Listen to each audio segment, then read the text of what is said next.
to the Family Movie Night podcast, where we want to help your family have better conversations around the content you consume. My name is Nathan, and as always, I am joined by my good friend and colleague, partner in crime here at the Family Movie Night podcast, Mr. Donnie Dorsey. How you doing, Donnie? Howdy do. How y'all doing? Welcome. Howdy do. Howdy do. I felt that was. It was a very, very welcome greeting. I appreciate that. And of course, we're also joined in, as always, by the villain of the podcast, Mr. Sawyer Hewlett. How you doing? I'm doing good. I'm excited to talk about this movie. I think it'll be good. He's here to ruin our beauty pageant, which is, I mean, this podcast is nothing else other than a beauty pageant, of course. Yeah. And then, of course, we have our guest host today. You probably already have seen that at some point. The wonderful disciple of Jesus herself, Miss Heidi Cooper. How are you doing, Heidi? Great. Thank you so much for having me. When I started asking Heidi to do this, and you've already seen, she was on our In the Heights episode. She said, all you need to tell me is that Lin-Manuel Miranda is involved in the Heights and that Jennifer Aniston is involved, because you're a longtime Jennifer Aniston fan. Is that correct? I may have called her Jenny Annie. I think you did, but I wasn't comfortable with that. I felt gross saying it. So all the way back from the Friends days. That's right. Airings. That's right. Well, if you haven't already seen the title, we are reviewing the movie Dumplin, which is available on Netflix for you to watch. We'll talk a little bit more about that in a minute. But first, Donnie, tell us, what do we do on this podcast?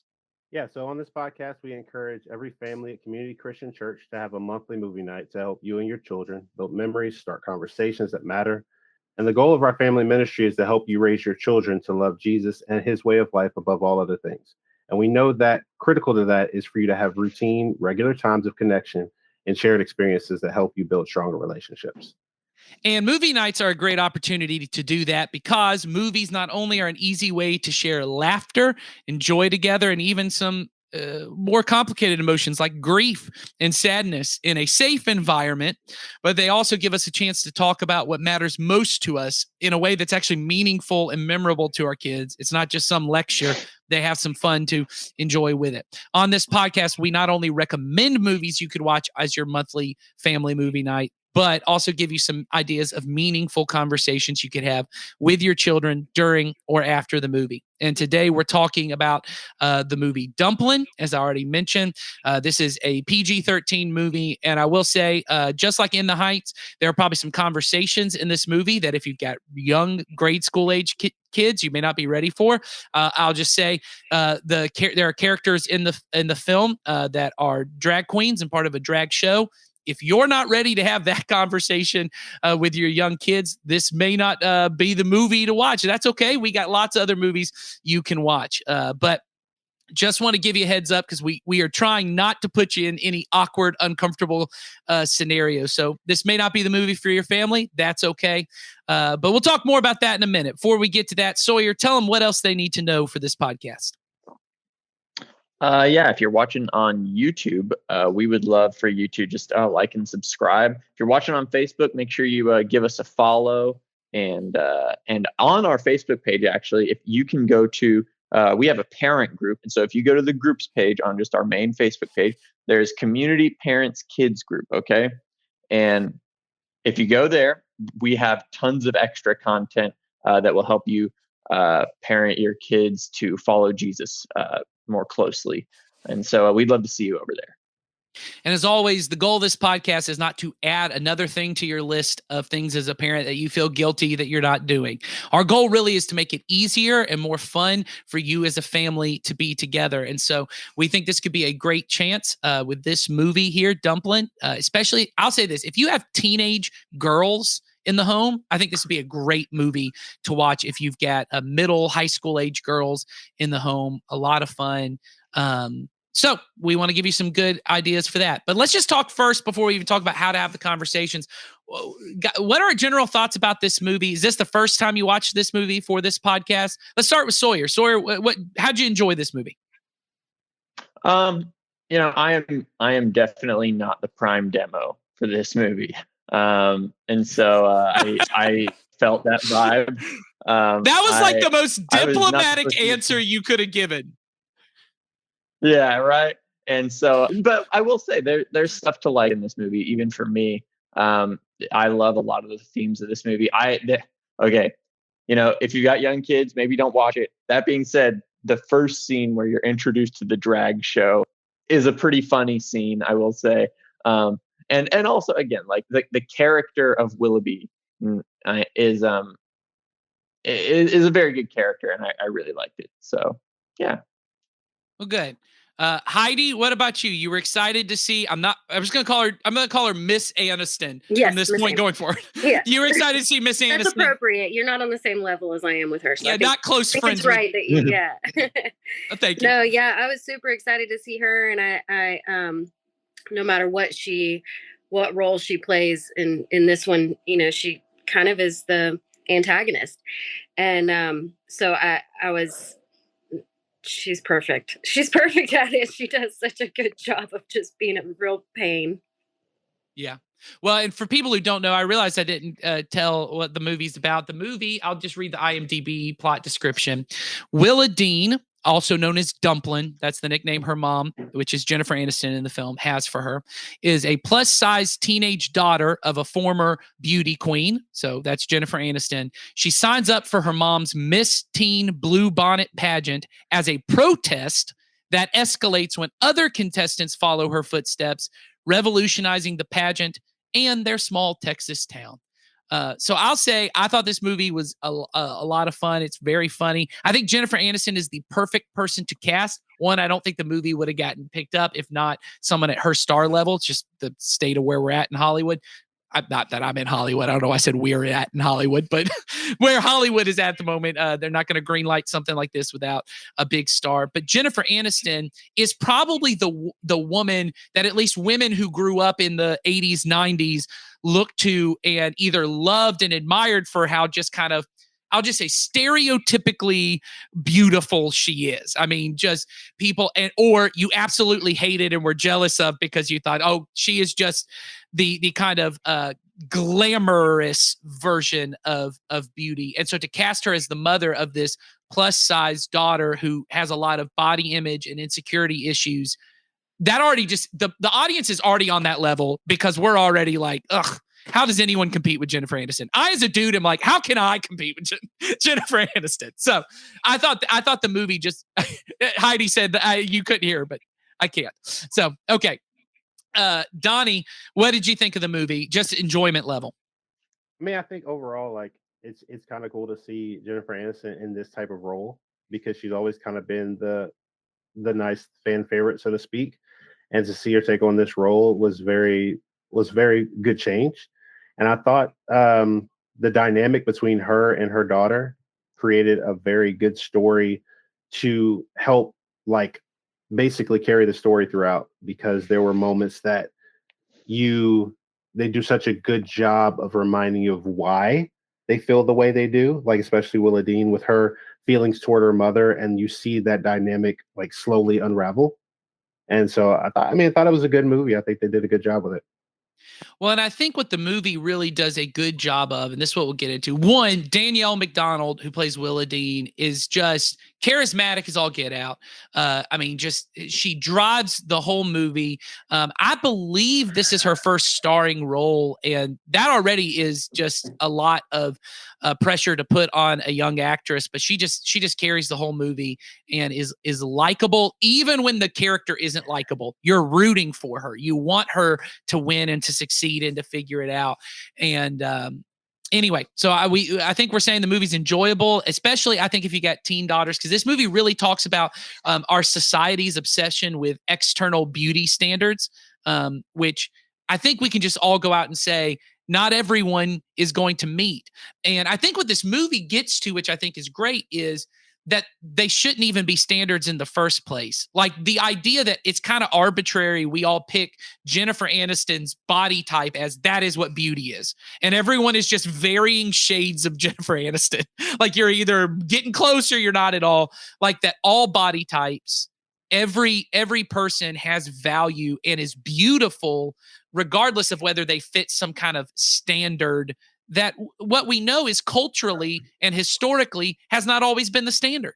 It's just an arbitrary standard we picked as a society is this is what's beautiful and attractive and admirable. And the movie has other standards. And I think if you've got young girls, I'll just say this, if you're not aware of what's going on TikTok, I cannot imagine being, well, I can't imagine ever having been a teenage girl, but I can't imagine being a teenage girl in this society. Beauty standards have always been a thing, but TikTok, I believe, is really ramping that up in what girls are kind of having to feel like they have to emulate and act like, not just look, but sort of act and carry themselves in order to be beautiful and attractive or popular or whatever.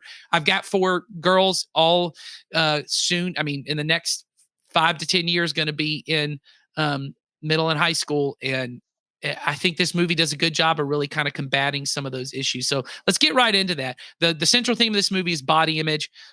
What body types are beautiful and attractive, and like we've said throughout the past 2 podcasts we've done, really we're trying to hit on why is it? I mean, this movie is subversive by its nature that it stars a plus size woman. I mean, we were talking about this before. There just aren't movies that don't put people who are heavier or plus size in as not the butt of a joke, but to put them as the star of the movie, the hero of the movie. That already is subversive, and it's a chance for us to talk to our kids. And I talked about to my kids of why is it we don't see a lot of movies with people with that who look like Willa Dean as the hero and the love interest? That I think that's a good place for us to start. So let's talk about this. Who wants to take on all body image issues right now? As a woman, I definitely have to speak up about body issues, and as a mom of a daughter, I think that no matter, what we teach our kids, there's so much more out there being taught, and we have to, we can't, I have known, young women who have the most godly and very supportive parents who teach what God wants their daughter to know about herself. But, that isn't always the message that the daughter is receiving or hearing. And we have to kind of meet our kids where they are. We have to be willing to have conversations and not just brush off, well, no, don't be silly, that you're fine or whatever, or you're not big, things like that. Like, we have to be willing to hear and validate the thoughts that our children and, young adult women are having with us, and kind of be open to what their perspective is, even if it's like, for me, I have a sister who's 11 years younger than me. She is, 115 pounds and taller than me. And we look a lot alike. And, we kind of have these jokes going, have been for a long time about how I'm overweight compared to her. And I think that, that was always a thing that never really bothered me. But now I think differently about having those conversations in front of my daughter and her daughters, because I don't want them thinking that there is something wrong with, the way I look, and it has to be that you look the way she does, Yeah. And even things I think for parents that we get ourselves in sometimes, and we think we're trying to be helpful, and we have these kind of phrases, moment on the lips, forever on the hips, those kind of things. I mean, even those kind of things, we see that a lot with Jennifer Aniston, really obsessing over diet, really says, and obviously we want our kids to be healthy. And I do think it's important that we teach our kids, to eat healthy and to live healthy. That's not this conversation, but there are lots of people who eat healthy and live healthy, but their body is never going to look exactly like a supermodel because that's not the way their body is built. And it's important for us to have honest, as you said. I think that's huge. So I'm not going to double down on anything Heidi said. I fully agree. Have honest conversations with your kids about where their worth and value is. Sawyer, you had something to say. What do you want to add to this? Yeah, kind of in going in that have conversations direction. Her whole arc is kind of how she needs to let people in. And I think a big thing that goes on with her body image issues, and I actually one thing that this movie did really well is communicate her struggle with her image is the thing. and it communicated that she is so insecure that she keeps people at an arm's distance. She's kind of standoffish. And something that the movie does very well is it takes her on this journey where she realizes that she needs to accept people and stuff like that. And I find it, and without getting into too much detail, maybe we will, but without getting into too much detail, there's a moment in the movie where the light clicks on for her, and she kind of is like, okay, I'm good now. And it's this really powerful moment, honestly. And so I think that's a really, really good message to be sending, is just like, you're good and people love you is the thing. People love you and you should accept said love. So Well, I think that's huge, and I think that gets to some of the things. And this is insecurity for anyone. Before I'm in my position now, I've been in a youth minister position for close to 10 years at our church, and just being with, and I'll say this is not just a woman thing. Men have same kind of body image stuff, and talking to young teen girls, young teen guys, who, I mean, I'll just say this, even based on beauty standards that shouldn't exist, these are beautiful young women, young men who have eating disorders or who have intense anxiety and depression over their body. And just, I mean, being a teenager, everything in your body's changing. It's already a hard enough time, but then you throw all this extreme body image stuff into it. And to be able to have those conversations, and what I have seen is that kind of insecurity, and we see this in the movie, leads to two things. One, it leads to a lot of judgment. So what ends up happening is I've noticed a lot of people who have what I'll just say is like low self-esteem, low body image. They think that everyone else too highly values body image. So they become very judgmental of every other person in their life. They're skeptical of people. They're highly critical of other people. When my whole focus though is my body image, I'm also really highly valuing body image. I'm just putting myself down. Like that's something I've had to deal with in my life, just as a guy, dealing with stuff with my own body, of just feeling out of place in my own body, right? And just feeling like, oh, I should be better than this. I should look better than this. I should do this. And that's a tough thing, I think, for guys to talk about. I think it's tough for everyone, so I don't want to highlight that. But I think there's already cultural conversations for women to have that, right? And there's not really a place for a guy to say like, dude, do you think I'm ugly? Like, you don't have that conversation as a dude. Or like, you think I'm fat? Like, you can't have those conversations as a dude. But it is a thing that young men and adult men. I mean, I'll be honest. For me, that's been a thing my whole life. I have very athletic, taller, older brothers, and my whole life I've always been a little heavier.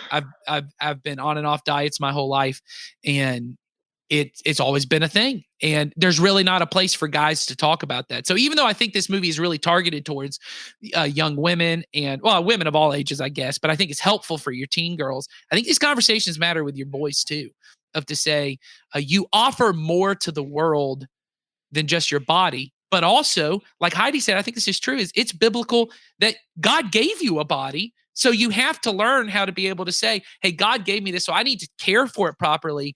But hating my body is also not biblical. Hating my body and what God gave me is not biblical either.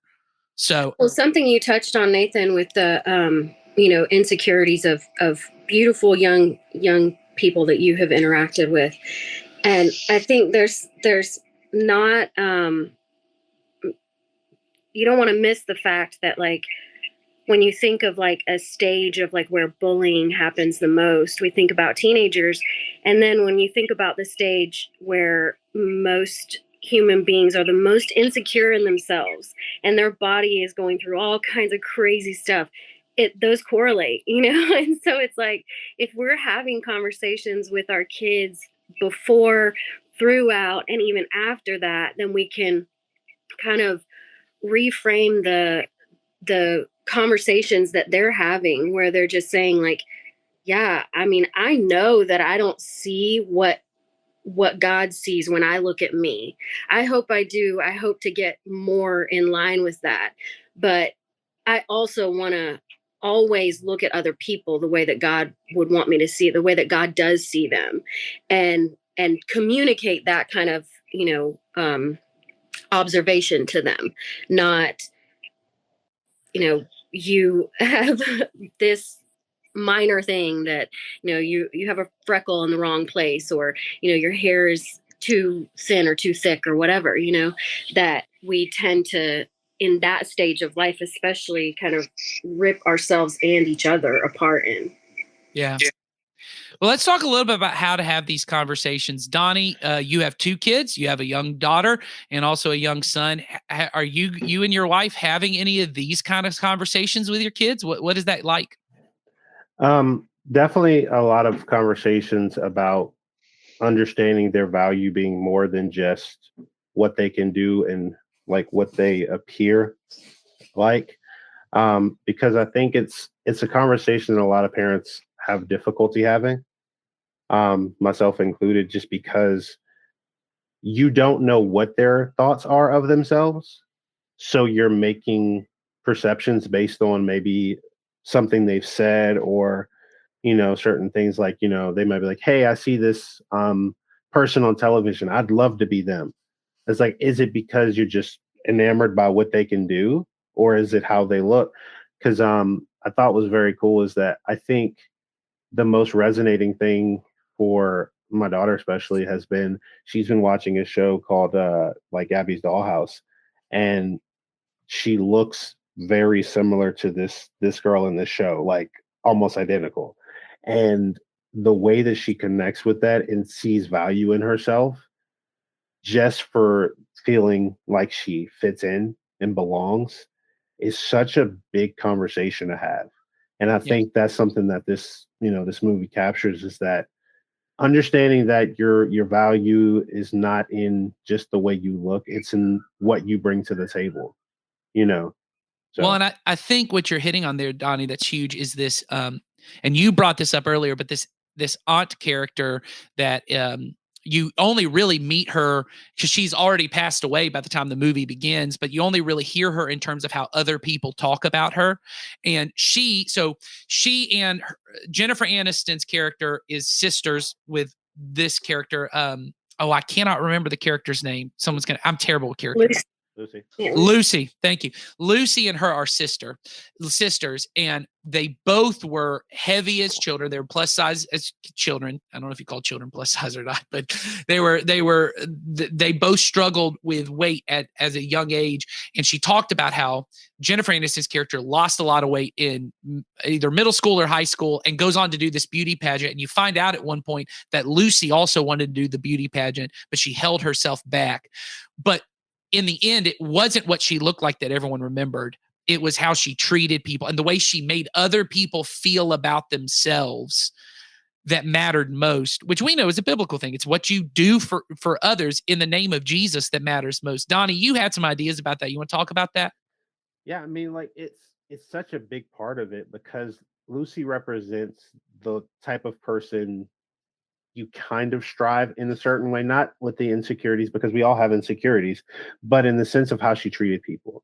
It was more about how people felt after encountering her and interacting with her. It wasn't, because when you hear the stories about her, they're like, well, oh, she was so sweet, or she was so this, and like all these lovely compliments. And that didn't come from her showing up and, them saying, oh, well, she's beautiful. That might have just been like a side and an aside. Oh, she's a wonderful person. Oh, and she's also beautiful. It was always how she treated them. And I think you see that in like how Willa Dean like interacts with her friend Ellen. Like that just relationship, there's not about the look. It's about two people that care about each other and just are just loving each other just for who they are. Well, and I think what you hit on there is huge and then you have Rosie, Jennifer Aniston's character, who is, like we said, just kind of beauty standard, the model of what it should be. But she's now getting to an age where those things are failing her. There's that scene where they're trying to zip up the dress and it won't zip. And, I mean, it's heartbreaking for her. And honestly, it's almost played, and I think a little bit for Willa Dean, she's like, ha! Like, you got yours. There's that little moment, but it's heartbreaking either for us. If you can see, she has put so much stock in how she looked. She doesn't even know who she is anymore.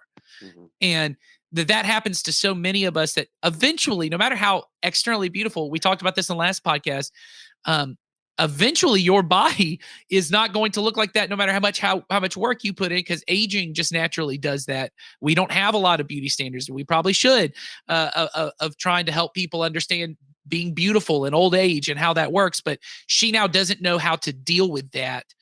And it's really Lucy, kind of this memory of Lucy, of finding out she was this warm and loving and attractive person with all of those insecurities. She found a way to still be that person with all those insecurities. And Jennifer Aniston has to learn that, but Willadine has to learn it too, because what we see, and Sawyer wanted to hit on this, but I think it's huge, is Willadine becomes a person because of her insecurities. She isn't necessarily a warm and inviting person all the time. She's very judgmental and bitter. She has a hard shell. She won't let people in. All the things she loves about Lucy, she's not emulating because of her insecurities, right? Sawyer, why don't you talk a little bit about that? Yeah, and so the movie does a really effective job at showing Lucy that Lucy was awesome is the thing. Part of the reason why they go to the in this podcast, the infamous drag show scene, part of the reason they go there is because they find out that Lucy went there. And then they find out that Lucy is this legend just for being there and loving people there. And so that's one of those light bulb moments for Willadine where she's like, oh, maybe I'm not doing this right and stuff like that. And so watching Willadine go on this journey of realizing how valuable loving other people is, and how it builds bridges where bridges don't seem possible, because by the end of the movie, even her and her mom have rebuilt a bridge between each other. And it's a really effective way to show that, where it's like, hey, there's this legend, okay, and you have been trying to emulate it in that legend and you've failed. But then she just starts absorbing like the actual settings that her aunt was in and starts becoming like her aunt is the thing. And so it's a really, really good lesson. Well, and I think what you really see in that is that, like you said, she's learning how to open up.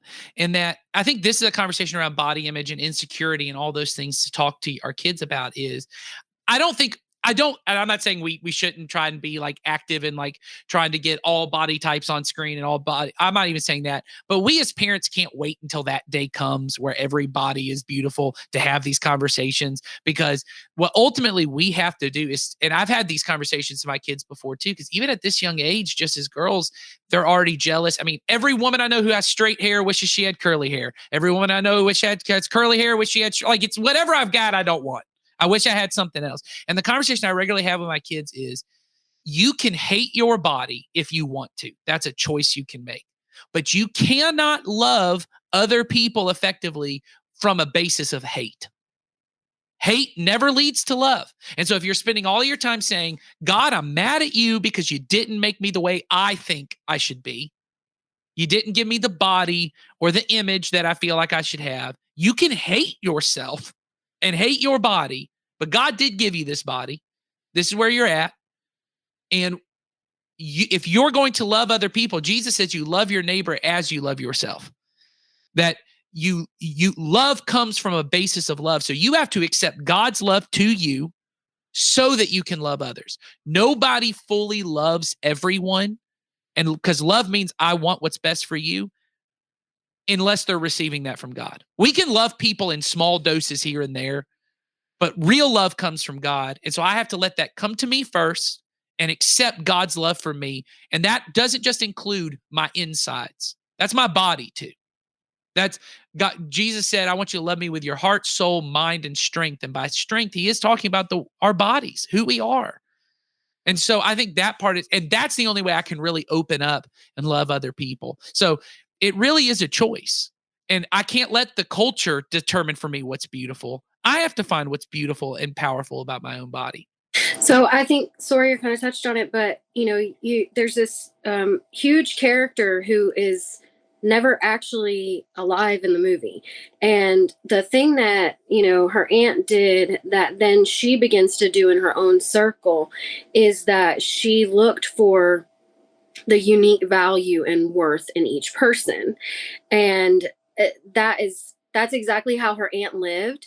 And so she's such a huge character, even though she's been gone for 6 months or so, I think they say.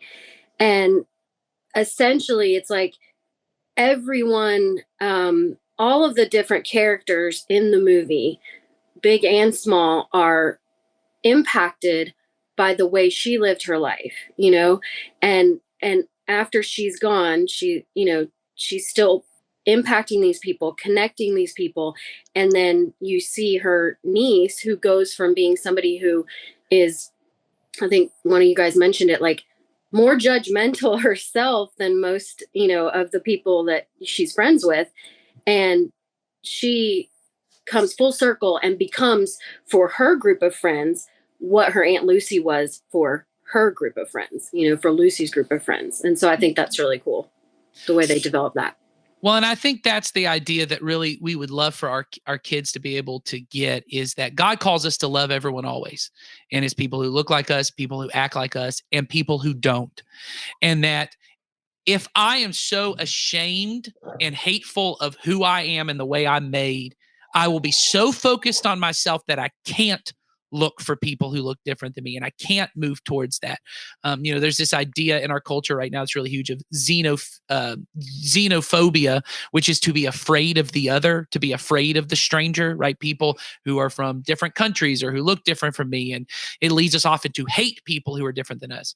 Well, there's this term for the church early on, which was xenophilia, which is love. Philia means to love. It's love of the other, love of the stranger. That what is different about our world, which is really tolerance heavy, which is kind of let anyone be whatever they want to be, think however they think. You have to accept it. You don't have to like them, but you have to accept it. You just have to deal with it. But love is so much beyond that. Love is, I am for you. I move towards you. It's not just, I'm okay if you live here and I'm not going to hurt you. It's, I want to know you.